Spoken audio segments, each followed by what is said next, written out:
Hey, y'all. We are back with another bomb-ass recipe. Today, we are going to be cooking peach cobbler. And yes, we are having peach cobbler with next week's meal. So, if you would like some and you're in the San Diego area, don't hesitate and get you a plate on Friday.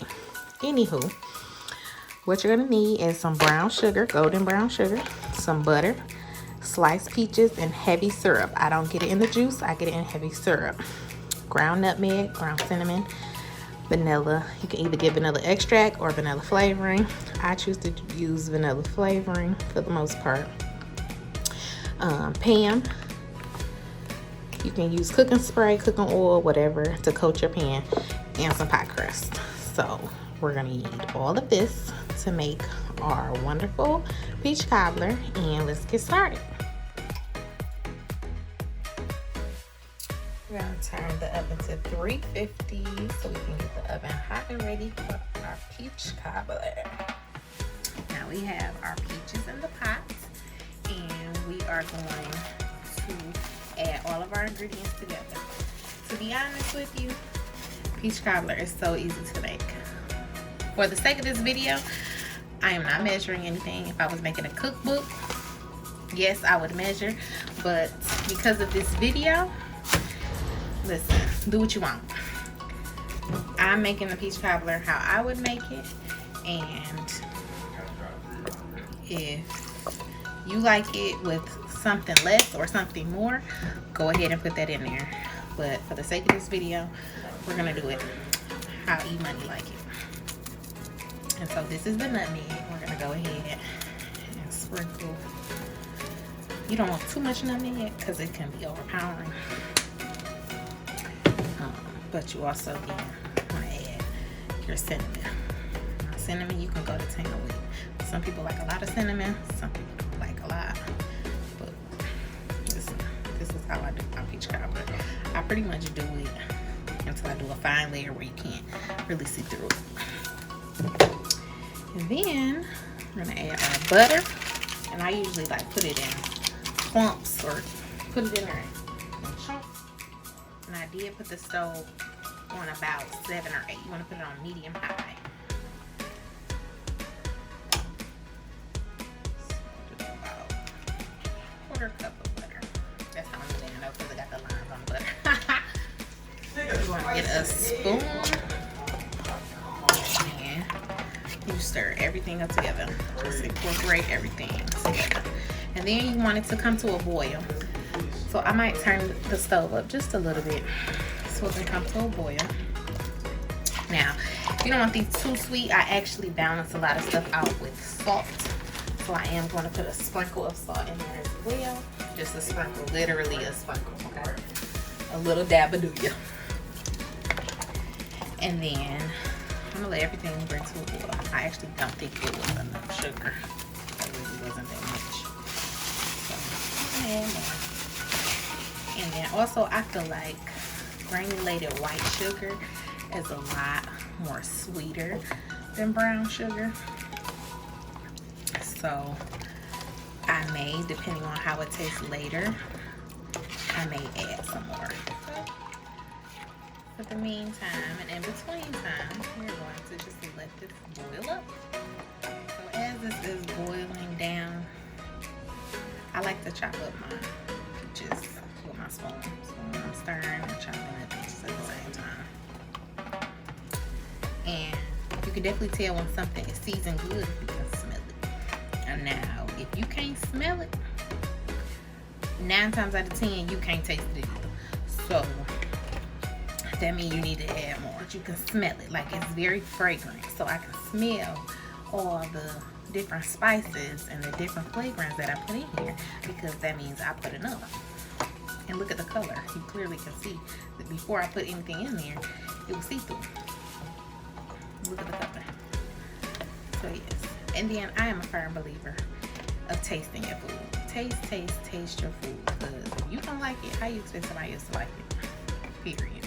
So go ahead, taste your food, and let's continue to let this boil. And I will be back. Alright. So we're back. It's boiling at this point. And so it's a little runny for me. So I don't like it this loose, because you don't, when you pick up your peach cobbler, when you're serving it, you don't want everything just to run out. Like, you just be really runny. So a remedy to that, you can either use cornstarch, or, because I don't have any, you just make a mixture of flour and water. I don't like to just put the flour, because then you get lumps and then you'll be eating mouthfuls of flour. Like, you don't want that. So you get your flour and your water. Not that much, because it just depends on the thickness that you want it. Okay, I just want a smidgen thicker, maybe a little bit more, and that's when you come in with your flour and your water. So I made my little concoction. It looks like this. This is pretty much the consistency of it. And I'm gonna just, little by little, I'm gonna pour, because it can get thick pretty thick. I'm gonna just pour that in there. And then you stir. You wanna keep your fire, I turned it down to about medium, but you wanna keep it to where it's still bubbling, because you have to boil that out. So you have to boil that flour out, or it's gonna taste like powdery, and you don't want that. Same thing with when I made the gumbo. You have to boil out that flour roux taste, or it's gonna taste like, see, and you have to keep stirring. If you don't keep stirring, it is going to chunk and clump up on you, or you're gonna have pancake mix inside of your peach cobbler. And you don't necessarily want that. Little bits of it is okay, but you don't have it. I'm gonna turn the fire back up too, because I want it to boil up. See how much that thickened up? Like, it just thickened up for you. But you have to like consistently stir and stir and add, but you cannot just pour it in there and don't stir it, or you're gonna get that flapjack that we just saw. Looks like it disappeared, so that's good. So I lost it in the sauce. And I did taste it, and it is pretty good. I did add a little bit more cinnamon and a little bit more salt. Excuse the background noise. If I'm in the kitchen, 9 times out of 10, he's in the living room playing the game. As long as he don't interrupt my video, you are gonna definitely hear him in the background. But it doesn't make me no difference, because at least he at home. But, and we're quarantining at this point, so what can I do? But I wanted to bring y'all some good old yummy content, so we can work through the noise. And while it was boiling up, I did pretty much half all the peaches, because I don't necessarily like big chunks of peaches in my mouth. Like, I'll get a bite-sized piece, but big chunks of peaches is not for me. Like, I make stuff for people the way I like it, and generally it's good. So just a smidge more thicker. So I'm gonna add a little bit more of my mixture. You have to add and stir immediately. There you go. And the more you let it just boil up, you'll just see it before your eyes just get thicker. Y'all seeing how it just got thick that fast. Gotta let it boil, because it has to boil that powdery flavor out. So once we stir it to where you know it's not like it's incorporated in, and you know that it's not gonna make no peach cobbler based pancakes, then we can go ahead and turn the fire down and move on to our pie crust while this is boiling down.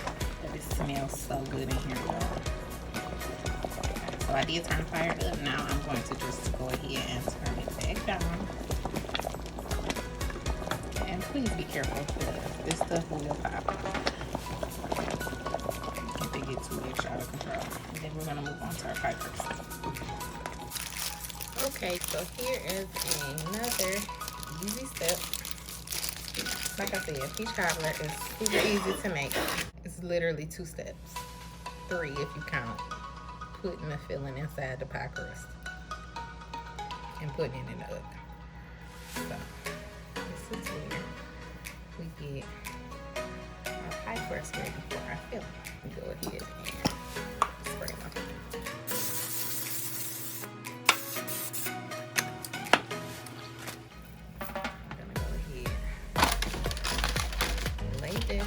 inside the pan. I do have 4 rows of these. So go ahead and put 2 of these at the bottom. And this, you got to put a little elbow grease into it because you want it to be raised up into the corners and the edges. And you can just easily just pull some of that off and add it to the part where you need to put some more. Very easy.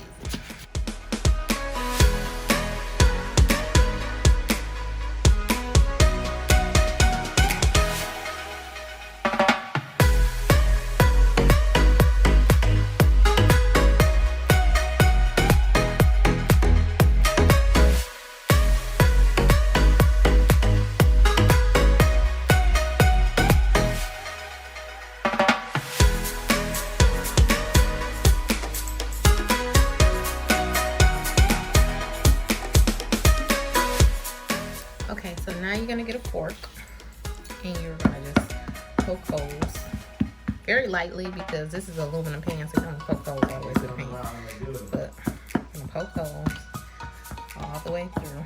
And this is to ensure you don't get any air bubbles when you put it in the oven to cook halfway before you put your filling in, because you don't want it to bubble up. A little bubbles is not bad, but a whole lot can become detrimental. You don't want to put like massive holes because you also want your filling to stay in the eye. We're gonna go ahead and put this in our oven at 350 for about 10 minutes. Okay, so while that's in the oven and we have our filling still on the stove, we're gonna make our top. I like pretty stuff and visual stuff, so I like to make the checkerboard pattern. I don't like to just throw the pie crust on top, poke holes in it, and then call it a day. No, I like pretty stuff. Okay, and what I also do, listen, I am not a pie crust person by any means. I personally hate it. I like eating the filling and keeping it open. However, when it comes to peach cobbler, I am the complete opposite. I love crust and very little peaches. So with that being said, when I started making this, the leftovers of the pie crust that I had after I started making my checkerboard pattern, I would make dough balls. And what dough balls are just little extra balls, just like this, that I put inside my filling when it's cooking, and then you get an extra, just like a little extra pie when you're eating your pie. And people started to love it, like, oh my god, I love dough, and the dough balls are so good. So listen, I put it on my peach cobbler now. When I make it for other people, when I make it for myself, it's just, everyone loves it. So that's a little tidbit about me. But we're gonna go ahead and flatten this out. We're gonna mush them together, flatten it out, and we're gonna get a knife, and we're just gonna cut in strips so you can make your checkerboard pattern once you put your filling inside the pie crust.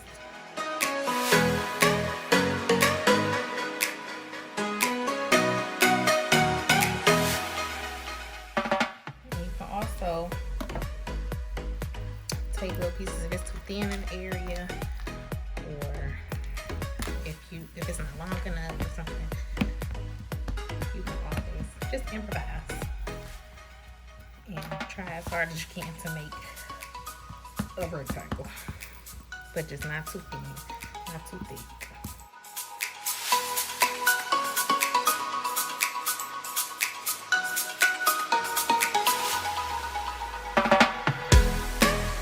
You literally are just going to make straight lines going down. Your thickness is your preference. I do about 3/4 of an inch, I would say. And it's gonna make a beautiful top for our cobbler.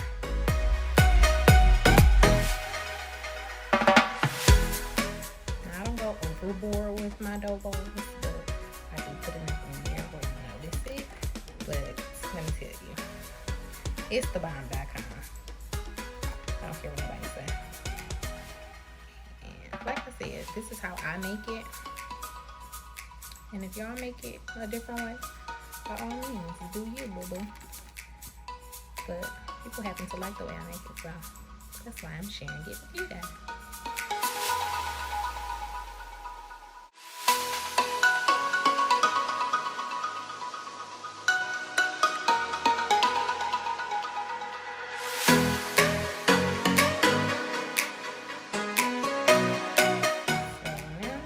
Put this on our pie. Once the pie filling is pretty much done, I tasted it again and it is perfect. Okay, so now that our pie crust is halfway done, we're gonna add our pie filling, and our pie crust has shrunk a little bit, but that's okay. So it has risen to just about the same height as our pie crust. So this is where we add our top to our pie crust. And we're going to go ahead and make the checkerboard pattern.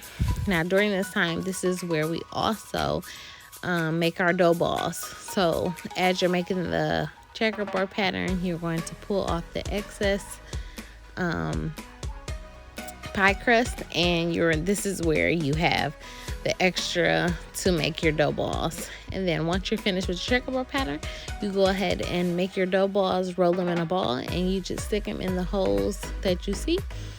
And it allows you to make the excess dough balls that you have. Now, you don't have to do the dough balls, but I love the dough balls because I love more crust than I love peaches. But if you don't want to do this, you don't have to. You know what I mean? At the end of the day, like I said, this is your recipe. I'm just showing you what I do. But at the end of the day, you do what you want to do. So we're going to go ahead and add those dough balls in as we do the checkerboard pattern. And then we're going to go ahead and do our sugar cinnamon at the top. And then we're going to stick it in the oven.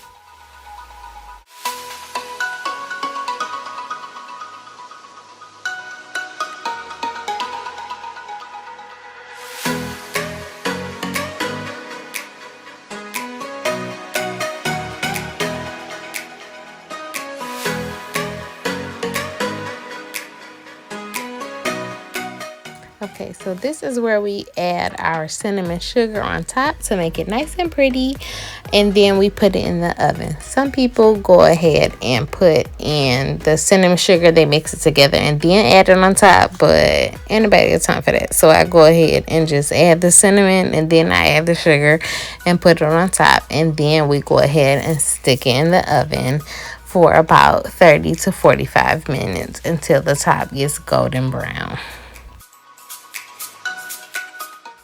So the peach cobbler is done. You can eat it by itself with some ice cream, but I hope you like this recipe. You can go ahead and like, share, and subscribe, and I hope to see you on the next video. Thanks for watching. Bye-bye.